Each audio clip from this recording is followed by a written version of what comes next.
You know, just want to start off by saying I think this is an excellent group of seniors. As I look back on what they've accomplished during their time here, 4 straight bowls, but they have another thing that they want to get accomplished, a couple other things they want to get accomplished. So really they're talking about being relentless and having no regrets. That's basically the motto that they're going with this year. And I think that's great. They have done an awful lot, but there are few things that they feel they need to get accomplished, and then at the end of that time they'll feel pretty good about their career and what they've gotten done.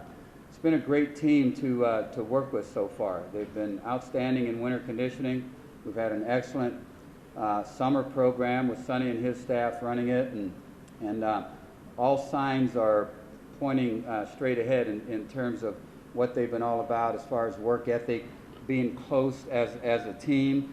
You know, they came up, we have a unity council, they came up with an acronym, Rise Up, and obviously all those letters stand for something in Rise Up, respect, integrity, service, so on.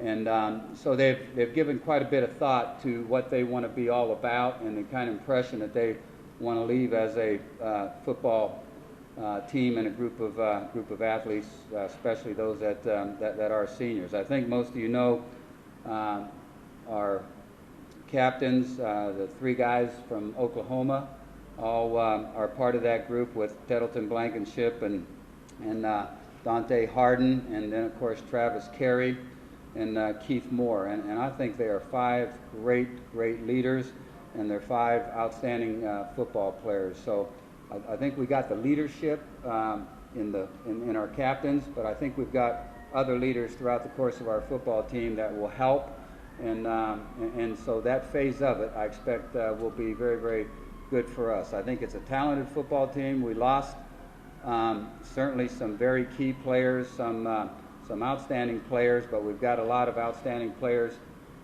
coming back. I think we have an opportunity to be an explosive football team on the offensive side of it. We do have playmakers. We're rebuilding the offensive line a little bit, but our starting tackles are back. We're going to have good depth at tackles. Our inside people, for the most part, have all played some football, and I believe we'll have some depth behind them. So, you know, not going through a rash of injuries. If we can avoid that, I think we'll be very solid on the offensive side of it with excellent quarterback play, excellent running back play, outstanding receivers, and very good tight ends. So that seems to be a very solid unit. Defensively, you know, we're rebuilding a little bit in the defensive line. We have a lot of guys to work with. I think they're going to end up being a good group. The only problem is they got to end up being a good group right away, because taking on Louisville will be no small task. And what you're able to get done up front against a top 10 team is vitally important in how that game's going to turn out. If you get manhandled up front, then obviously you're not going to be in the ball game. And so some of those guys are going to have to grow up pretty quickly on the defensive front. We have linebackers that do have experience. We have linebackers that can run. We like that group. We have a returning secondary with a couple corners coming back, that Jamil Shaw and Travis Carey, that haven't played nearly as much football for us as what we would have liked them to because of injuries, but they seem to be in good shape now going into their final year. So the cornerback spot, as we do have the other 3 corners coming back that played extensively for us when those 2 guys were out of the season last year. So that should be a very deep spot, and I like our safeties. So all in all, we have a chance to be pretty good overall on both sides of the ball. Specialty teams, it's going to be interesting. You know, we have our long snapper back, our punter back. We need to improve our punting game a little bit, but Grant has shown that his leg is tremendously strong, one of the strongest guys I've been around in terms of his leg. The consistency has gotten better. It needs to just keep getting better, and we need to obviously cover well. As far as our kickers are concerned, losing Weller is a big loss. He was tremendous in our program throughout the course of his time here, from starting off as a freshman. And so a guy like that is not an easy guy to replace. We do have some guys that are battling for the job right now. He has Danny, who had a leg injury last year in operation, has come off of that, he's strong now, is getting back to his old form, and we'll see exactly how accurate he is and if he's ready to go. Matt Green probably has got the strongest leg of the group. He's a transfer from Oklahoma State, has the ability to be a threat with long field goals, and so he's got that kind of leg. Again, he'll be in the mix battling for the job. Matt Amicone will be in the mix battling for a job. Those three right now are in our 105. We think that we can be good in that phase of the game, but obviously we're talking about guys that have no experience there. Be glad to answer any questions you may have.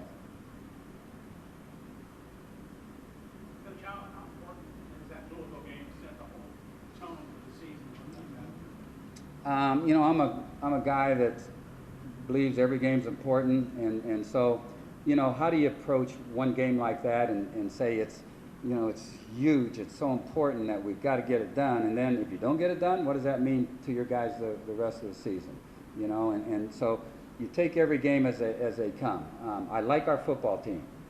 We will battle anybody that's on the field. We expect to win when we take the field. So it'll be and that's against anybody. So it's obviously the first game of the year. They're a top 10 ranked team, so it's a big game. There's no way to get around that. Our guys have responded well to big games before. I expect we'll respond well to this one, but there is no question that it's a huge challenge. They are a tremendous football team, maybe the best football team that we have played in our time here. And that includes some pretty good football teams. Coach, you knew all offseason you had the task of trying to control Teddy Bridgewater, quarterback, and now recently Michael Dyer, the addition of the running back from Auburn, just makes it even more of a big challenge. And the youth up front, the defensive line, how big is it going to be to get those guys as many reps as possible to see guys like that, both guys like that, first week of the season? Well, when you get right into your season facing two of the top players in the country, obviously that's a huge challenge.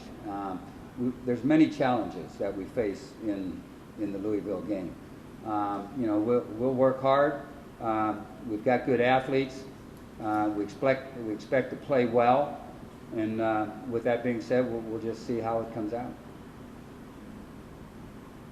You got to smile when you do the schedule. It's kind of not like last year where there's 4 games in 19 days. It's a little bit more kind to human beings this year. Yeah. There was a combination of things, I think, that jumped on our back last year a little bit. Obviously, as we went through the season, even prior to the start of the season, injuries, going through the season, many injuries. We became a tired football team in the middle of the year, and then when you're a tired football team, you've had injuries, and you're trying to go through 4 games in 19 days, somewhere it doesn't fit. And as I look at that, I think I continue to learn in this business every year, and I don't know there's much that we could have done about the injuries. Maybe we could have prepared a little differently, gone through the middle of the year in terms of trying to find a way to give our guys a little more rest. I do know that at the end of the year, we were beat down, we were tired, and then for the bowl game, we were able to regain some energy, and we practiced shorter, and I think that all added up to us being energized for that game. And I don't care what football team you are, there's a big difference in your football team if they're ready to go, if they're energized, versus they're a tired football team. And so it's up to us to try to, as coaches, to try to help ensure that that we keep our guys as fresh as possible. About the injuries for this year, you seem healthier to this point than you were last year? Oh, yeah, gone, you know, but, you know, we're a week into fall camp. You know, you just keep your fingers crossed and hold your breath the entire fall camp. You got to get your team prepared to play a game, and we got to be prepared to play a great team. And so, you know, there's some things that you just got to get done. And you just hope that you're fortunate enough to come out of it with no injuries, and if you do, very few injuries, and hopefully they're not season-ending type of injuries. And then if you can do that, then you have a chance to maybe perform well in the early part of the season and try to gain momentum as you go through the year. I may have veered off your question there a little bit. What was the? Just you feel like you're healthier at this point? Healthier at this point? Yeah, I wasn't too far off. Yeah, we're fairly healthy right now, but we do have, you know, you look at some of those guys and the injuries they came back off of. Brian McGrath's injury was an horrific injury. He's come back off that thing. He's out there. He's gone full speed right now. So that was tremendous to see. We have some guys that had surgery that aren't allowed contact yet, and they probably won't have contact until maybe the beginning of September. And so, you know, I like where we're at right now, health-wise. Hopefully we can stay there. Coach, do you think how the season started last year, training camp-wise, opening up at a big venue like Penn State, kind of similar to this year with what happened to do? You guys draw on that at all to prepare for the encouragement how the season started? Yeah, I think we can. You know, you don't get a bigger name than Penn State, you know, and so we knew that would be a challenge, whatever it was in the stands, 100,000 people or so. You know, them coming off of some things that were difficult for their program, and they kind of banded together, and they were really excited about getting the season started so they could get out on the football field and start playing football. So we had all that to battle. You know, and I thought we battled it well. And so, you know, we faced somewhat the same thing this year. You know, Louisville all of a sudden has risen in terms of they're in the top 10 in the country preseason, and so they're feeling very good about themselves. They want to get on the football field and they want to prove that they're a top 10 team. So it's not a matter of sneaking up on them. They're going to be ready to play us because they've worked hard to get there. They're there. They want to show the world they're there, and they get a chance to do that on national TV. Now, we also get a chance to show what we're all about on national TV, also in prime time. So we're excited about that also. Coach, the MAC seems to be getting better every year, especially on the national level. The attention it's getting from coaches will this year, so many teams get good. How is the team preparing for that grind, especially with how many contenders there are in each division? Well, you know, I've known for quite some time that the MAC conference is somewhat unique in that you can go through it, and you know, there are no breathers. You have got to be ready to play every week, and you got to be on top of your game, or you're not going to win a MAC contest. And you better not have a team that commits a lot of turnovers or makes a lot of errors, because you're just not going to win the game. You know, it's not like in some bigger conferences. I say bigger conferences. It's not like in some BCS conferences where there are those teams at the top and there are those teams that are struggling at the bottom. We have a few teams that have struggled a little bit but they're well coached and they've got good athletes, and so there is no drop off week by week in terms of how you can play and still think you're going to win a ball game. That's the great thing about the MAC, and that's what makes it so challenging.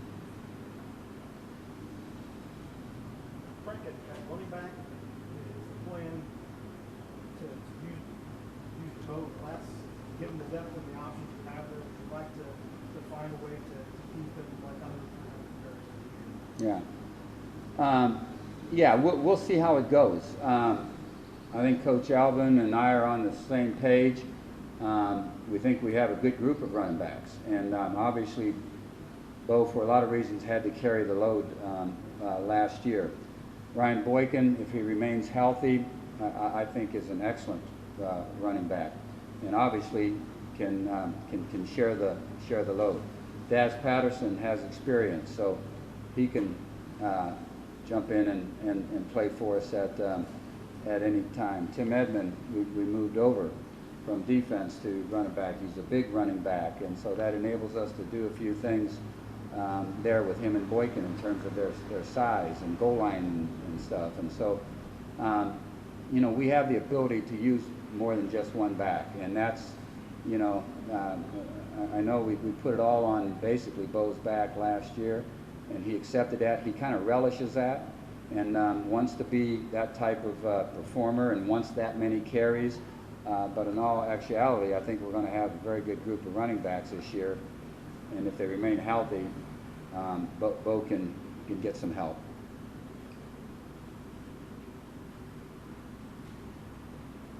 Anything else? Where does Tyler Covington stack up compared to some other quarterbacks you've worked with or dealt with, you know, over your coaching career? That's a very loaded question. I've dealt with an awful lot of really, really talented quarterbacks. One won the Heisman Trophy. One was in the running for the Heisman Trophy. But I do know this. You know, had the opportunity to be involved with a lot of tremendous quarterbacks. Even the ones that didn't get Heisman mention were talented guys. And I think Tyler fits with that group. You know, if we play well around him, give him the ability to play like he can play, and if he plays like he can play, then he has a chance to be as good as anyone out there. He can run, he can throw, he's a leader, and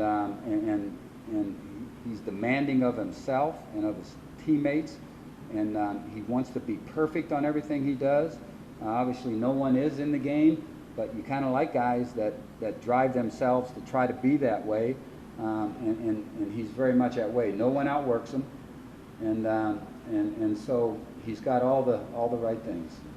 Well, there's some of those attributes carry over from different guys that you've seen throughout the years. That demanding of themselves, that Yeah. common attribute. Yeah, I don't think there's any question. You know, some guys. I think all guys that are talented like that and have a chance to be national kind of players, all are driven and all have a goal to shine big on the national stage, and he fits in with that group in terms of what he's all about.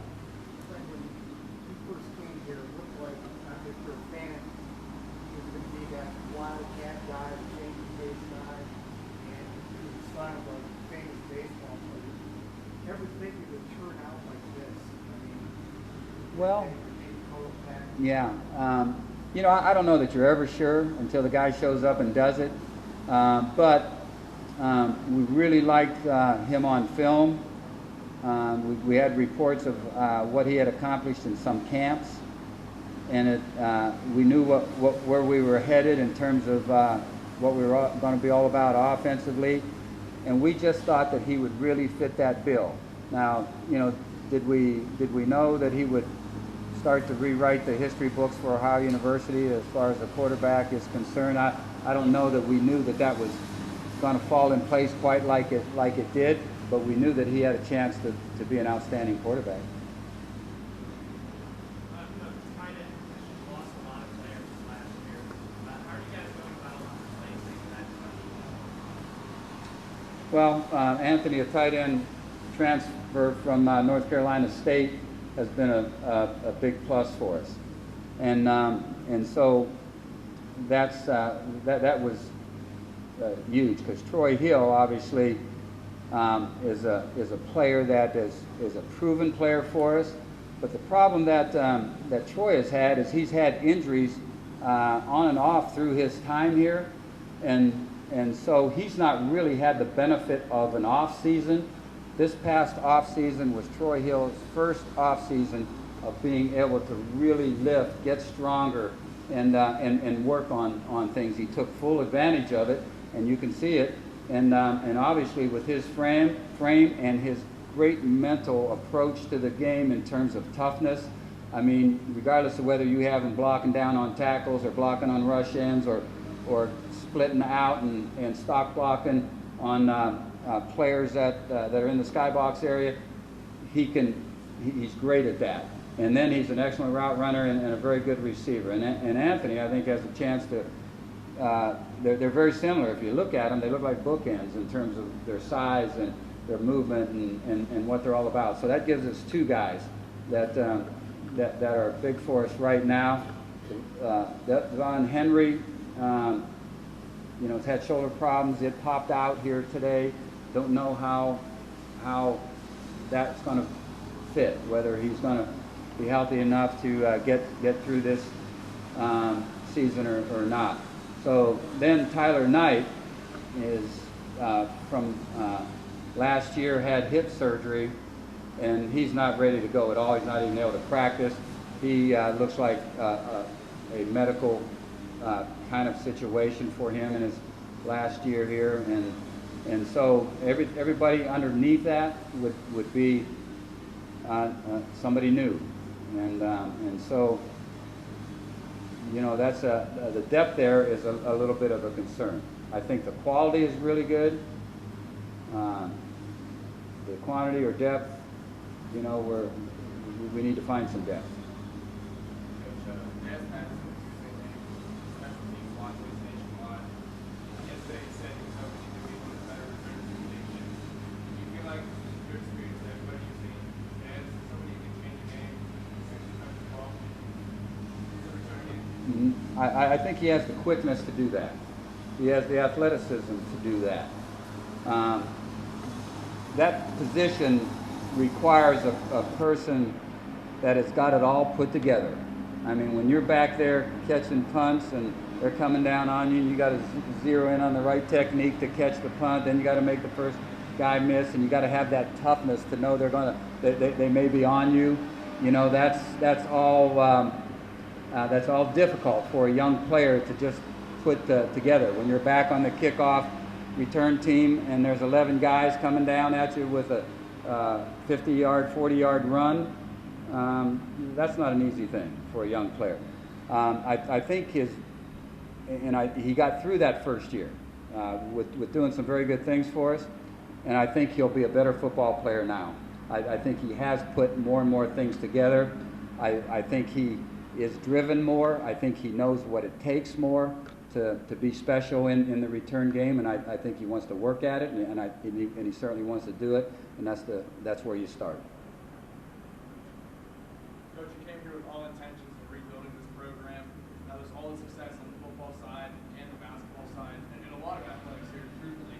What does it mean right now to be a coach at this university with all the programs and all the success that's going around right now? Yeah. Well, I certainly take a lot of pride in coaching at Ohio University, and I had no lack of confidence coming in that this program would be able to be built, and so you just go about it. We've been fortunate in that I was able to hire a great staff.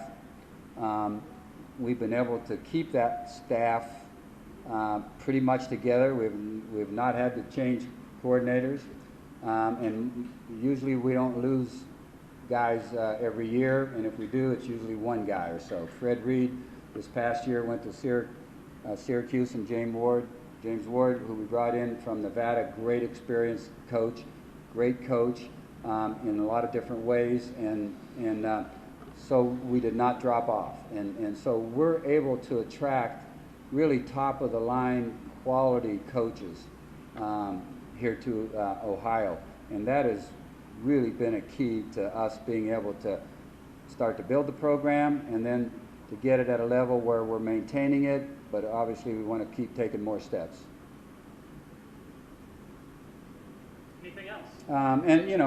And I'd be amiss to not point out that if you don't have the support, you can have all the confidence in the world that you can rebuild a program. But if you don't have the support, and which we do from the president, I've been fortunate enough to work with outstanding ADs, and they've been, they've hired good people, and so we have a ton of good people in our program that's working to promote our football program as well as all the other programs, and they work hard at it, and they do a good job of it. One last question. Your season starts out with Louisville and at home, and then your final game before conference play is the battle with Louisville. Marshall University, a rival that's not in your conference, but it's still one of your biggest rivals. How does that set up the conference play? How does it get the guys set almost like a conference game and stuff? Well, we've got big games for non-conference opponents, and we talked about Louisville. Marshall. Before we played Marshall here, we played North Texas State here, and Dan McCarney, a good friend of mine, who I know is an outstanding coach. He did a great job at Iowa State when he was there as their head coach, and so that program's improving. And he's got that program moving in the right direction. And they're building a new stadium, and they're investing a lot of money into it. So it's going to be a different team, North Texas State, than what we went there to play. So that's going to be a challenge. Marshall is going to be a huge challenge. They've Cato coming back. They've got a lot of talented players coming back on really both sides of the ball. And when you have the kind of talent they got, that means that usually carries on over to special teams. So that's going to be a huge challenge. Now, those games have always been great games. I think one game kind of got to where it got out of hand, but all the other games have been hard-fought, very close football contests, and I expect that one will be the same. And I know that they expect to have a big breakout year, and so that's going to be a tremendously important game for them when they play us. It's going to be a tremendously important game for us when we play them, so don't miss it. Come see it. Anything else? Thank you. All right, thank you guys and girls, ladies.